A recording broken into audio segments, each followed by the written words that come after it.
What's going on Facebook and YouTube? How are you guys doing? This is DeMarcus Tunstall here for the Beta Project here. And you can always watch us on YouTube. You can just Google me at Humble and Focused. Search me at Humble and Focused. You'll find me, all one word.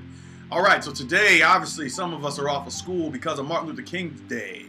And I kind of want to go into this. I don't know if I've ever done a Martin Luther King video, but I thought it was kind of important to do so. And today seems like a great day to do so. Let's start with our quote. I have a dream that my 4 children will one day live in a nation where they will not be judged by the color of their skin, but by the content of their character, by Martin Luther King Jr. This is going to be a pretty powerful day. I even got a little bit dressed up a little bit. Check it out, right? Hey, I almost got a full shirt on with a collar and a tie. Anyways, hello. I hope you're doing well. Today's video is called I Have a Dream, Do You? I look back at Martin Luther King's story. I always love hearing his stories, and I love hearing him speak because of what he represented. He may not have been a perfect man. None of us are perfect.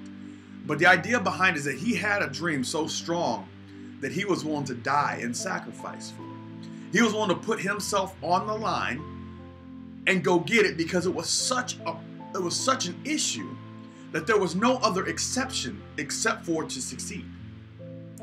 A lot of us don't really go through life with dreams that strong. A lot of us don't go through life with anything that strong. We just kind of float through life. We assume that our lives have this meaning and this powerful meaning, but in all reality, we don't have that. We don't have the ability to go out and truly say that this is me or I die and this is all there it can be. A lot of us go out and say, well, this is it, but this could also be it, whichever one's easier. Are you taking easier paths? I have a dream. You guys know what my dream is. My dream is to one day take up and be able to create a school of leadership where I can teach kids how to lead financially, how to lead the country, the nation in the proper way, and get them an instruction that could get them moving in a positive direction so that they have in their hearts the right way to go. Inspire these children to inspire the nation. My dream also one day could be, and I've never really said this out loud, I've told other people, it could be to be in education on the highest level of education, to start making some of these initiatives to try to change the whole educational system for the United States, because it's in trouble. If you know, you may not know, but that's what I feel. These are my dreams, okay? So question is, what dreams do you have? What dreams do you have? And the dreams that you have, do you believe that the dream you have will make a change? For who? Just for you? For your family? Is that it? Is that the furthest you can dream? Or do you have a dream that can make a change for a nation? Do you have a dream that could literally inspire the world to change and flip on its end to finally head into a positive direction to where it needs to go? Now, the problem is sometimes we dream these big dreams and we get stuck because we don't understand how to make it happen because of the fact that they're so dadgum big. So there, going into that, there's my second quote. If you can't fly, then run. If you can't run, then walk. If you can't walk, then crawl. But by all means, keep going. Huge quote. Why do I believe this is a huge quote? Because in all reality, ladies and gentlemen, it talks about action and movement and going forward. Never once, I'm going to put it back up here again.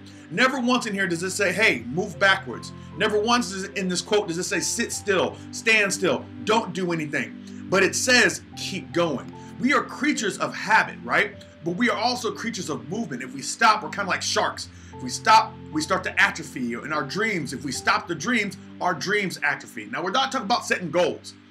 Goals are great, but dreams, if you achieve your dream, ladies and gentlemen, you've achieved something of greatness. Not many people achieve the dreams that they have because not many people actually know that their dreams aren't really goals. Know that their dreams, know that their dreams aren't actually goals.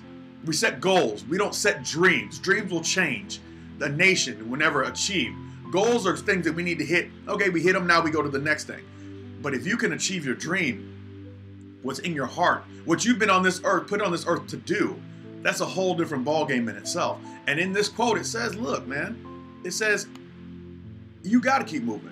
No matter what you do, no matter what level of movement you were on, if you're laying on the ground, crawl with your hands and knees and your elbows, but you got to keep moving. You got to keep fighting. You got to keep going.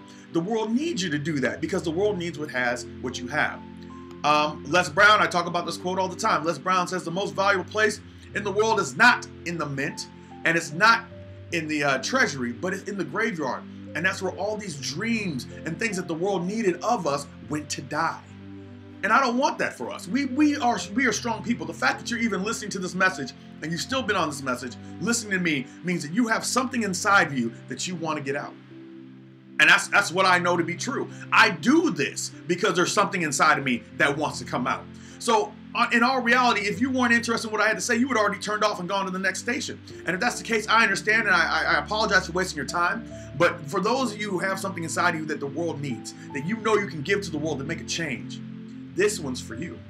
Because Martin Luther King said, I have a dream. Now the question is, do you have a dream? And what is your dream, and how can you make it successful? Now his dream was so powerful. Now here's the cool thing about dreams, ladies and gentlemen. We talked about movement to get forward and keep going with our dreams, because if we don't keep going, if we don't keep the action going to get our dreams, then we don't make it there.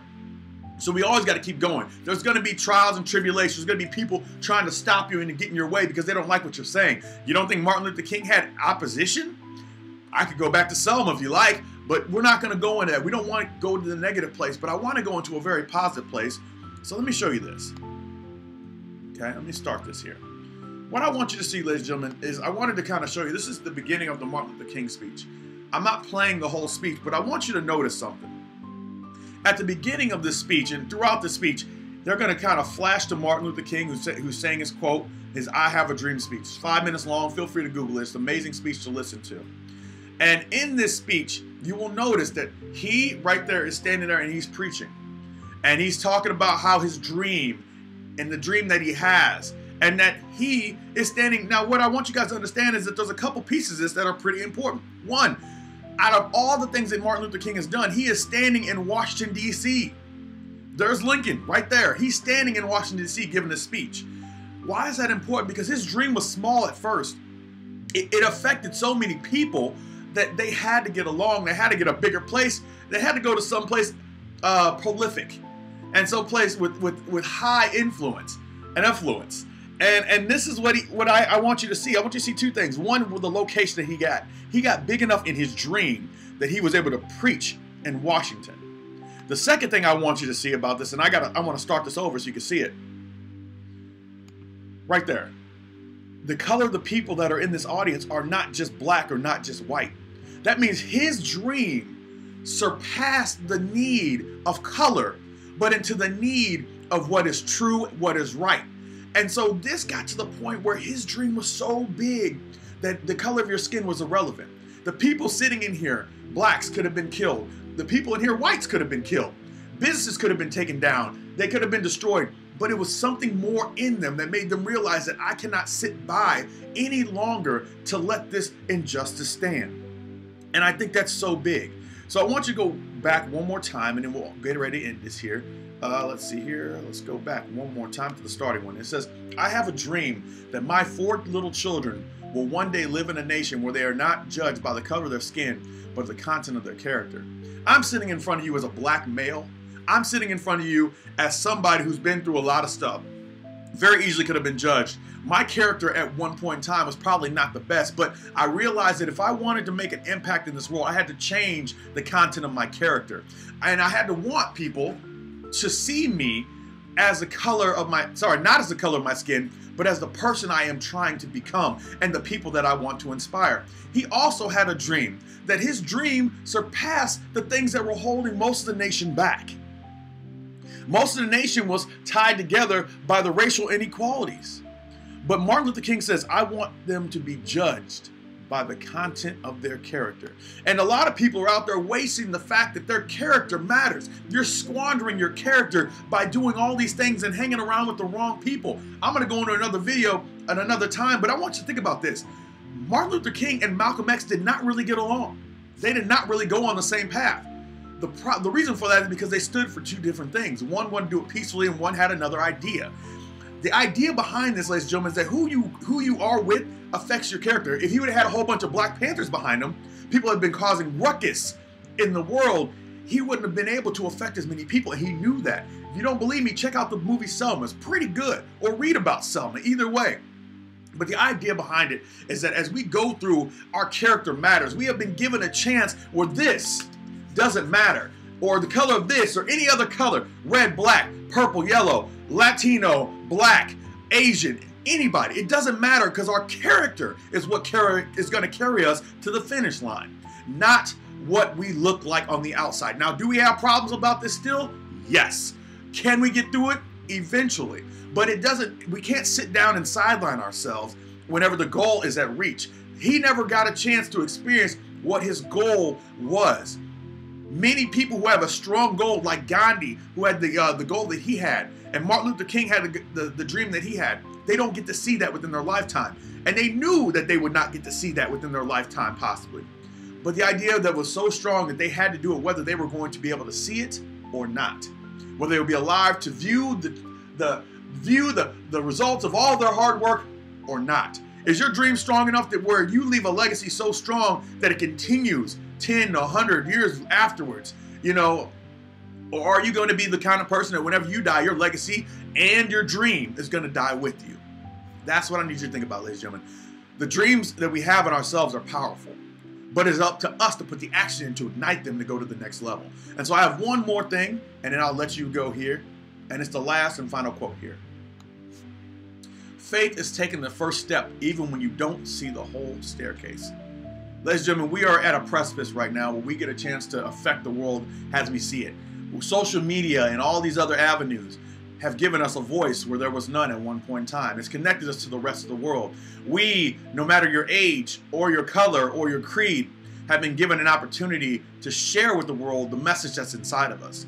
And if we don't take that opportunity, then all we're doing is squandering what has been given to us. Many people have laid down their lives, especially, you know, being a black man. I know my grandparents, my great-grandparents, the things that they went through to get me to get here. This is not play games. This is not, you know, this is real for me, because they went through the lynchings, they went through the racism, they went through the hatred, they went through all the negative that they had to go through just to get me to be able to sit right here and talk to you, me and you, anybody of creed and nation. I'm not discriminating against anybody, but what I need you to see is that without the dreams of others, we are a collection. We are the result of the dreams of people who came before us. Do not sully the name of those who sacrificed their lives for you to be here. Do not sully the name of those who risked their lives and gave their lives just so you could survive. So you could be here and play on your phone all day, or so you could be here and complain about how you don't have more. You have been given every opportunity to go get more. You have been given every opportunity to change your life. But the problem is you can't change your life if you believe that your life cannot be changed. And that's a huge difference. So I want you to think about this, ladies and gentlemen. The faith is the first step when you don't see the staircase. It's not about seeing the staircase, ladies and gentlemen. It's about believing and not understanding everything, not needing to understand everything, not needing to see everything that needs to come forward, but taking a step in the right direction so that at the end of the day, you're a step closer to what your dream was and a step further than where you became or where you came from. And that's what I want you to think about, ladies and gentlemen. I'm going to go back to the second quote. We're going to end it on this. If you can't fly, then run. If you can't run, then walk. If you can't walk, then crawl. But by all means, keep going. And here's another thing, ladies and gentlemen. The one thing I want you to pay attention to. You may not see this, or maybe I don't know, but in this, he doesn't say, if you can't fly, wait for your friends and then fly with them. If you can't walk, wait for your mom to give you permission to walk, then you can run. It doesn't say that, ladies and gentlemen. We often create a burden and an obstacle for our blessings when we wait for others to appreciate and accept the blessings that we feel and the dreams that we feel. We often give ourselves a problem and a hurdle that we have to go over when the world does not see our dream the way we see it, and we're waiting for confirmation. But it doesn't say that. It says get to work. It says have faith. Let's do it again. Have faith when taking the first step. And then when you take the first step, if you can't fly on the first step, then run. Don't let anything stop you, ladies and gentlemen, because at the end of the day, you have a dream. Martin Luther King had a dream. We are living in his dream right now, and his dream is continued. And now I have a dream. And my dream will come just like Martin Luther King's dream came. And my child will watch these videos one day when I'm not around. My great-grandchildren will be able to see these dreams on the screen that I had in my heart, and the words that came out of my mouth and was given to inspire a nation, and they will see that, and they will create their own dreams. And they will not sit back and be lackadaisical, because there's power within every single person, but it is us who gives up our power to let the world keep us complacent and keep everything comfortable. So I'm going to give you one last quote. This is my own personal quote. And you are powerful beyond all means. Like, you are powerful. But the problem is, ladies and gentlemen, you are also so powerful that you're the only person who can derail you. It doesn't matter what they say. It doesn't matter what they think. It doesn't matter what they feel about how you are. It doesn't matter what they feel about what you do. It doesn't matter what they feel about what you want out of life and what you have given and what you will give and the dreams that you have, because you are the only one that allows that into your mind, and you are the only one who accepts that as your reality in your mind. And I want you to realize that nobody can stop you. Martin Luther King knew that as he went through to get this dream of his, that his life was in danger.